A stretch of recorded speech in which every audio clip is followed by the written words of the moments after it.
Hi welcome to Lakshmi's kitchen. ನಾನಿವತ್ತು ಮೆಂತ್ಯ ಸೊಪ್ಪಿನ ಪಲ್ಯ ಮಾಡ್ತಾ ಇದ್ದೀನಿ.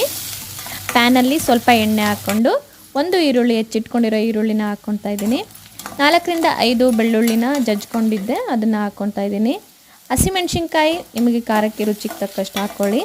ಹಾಗೆ ಒಂದು ಟೊಮೆಟೊನ ಸಣ್ಣದಾಗಿರೋ ಟೊಮೆಟೊ ಹೆಚ್ಚಿಟ್ಕೊಂಡಿದ್ದೆ, ಅದನ್ನು ಹಾಕ್ಕೊತಾ ಇದ್ದೀನಿ. ಸ್ವಲ್ಪ ಫ್ರೈ ಮಾಡಿಕೊಂಡು 2 ಮಿನಿಟ್ಸ್ ಫ್ರೈ ಮಾಡ್ಕೊಂಡಾದ್ಮೇಲೆ ಅರಿಶಿನ ಸ್ವಲ್ಪ ಹಾಕ್ಕೊತಾ ಇದ್ದೀನಿ. ಚೆನ್ನಾಗಿ ಫ್ರೈ ಮಾಡ್ಕೊಳ್ಳಿ. 2 ಕಟ್ಟು ಮೆಂತ್ಯ ಸೊಪ್ಪನ್ನು ಕಟ್ ಮಾಡಿ ಇಟ್ಕೊಂಡಿದ್ದೆ, ಅದನ್ನು ಹಾಕ್ಕೊತಾ ಇದ್ದೀನಿ. ಹಾಗೆ ತೊಗರಿ ಬೇಳೆನ ನೆನೆಸಿಟ್ಕೊಂಡಿದ್ದೆ, ಅದನ್ನು ಮಿಕ್ಸ್ ಮಾಡ್ಕೊತಾ ಇದ್ದೀನಿ. ಹಾಗೆ ಸ್ವಲ್ಪ ರುಚಿಗೆ ತಕ್ಕಷ್ಟು ಉಪ್ಪು ಹಾಕ್ಕೊತಾ ಇದ್ದೀನಿ.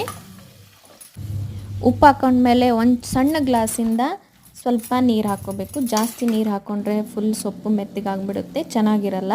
ಸ್ವಲ್ಪ ನೀರು ಹಾಕ್ಕೊಳ್ಳಿ, ತುಂಬ ಚೆನ್ನಾಗಿರುತ್ತೆ. 5-10 ನಿಮಿಷ ಪಲ್ಯನ ಬೇಯಕ್ಕೆ ಬಿಡಿ. ಮೆಂತ್ಯ ಸೊಪ್ಪಿನ ಪಲ್ಯ ರೊಟ್ಟಿ ಚಪಾತಿಗೆ ತುಂಬ ಚೆನ್ನಾಗಾಗುತ್ತೆ. ನೀವು ಟ್ರೈ ಮಾಡಿ ನೋಡಿ ಮನೆಯಲ್ಲಿ, ತುಂಬ ಟೇಸ್ಟಿಯಾಗಿರುತ್ತೆ. Hope you like this video. Please like, share and subscribe.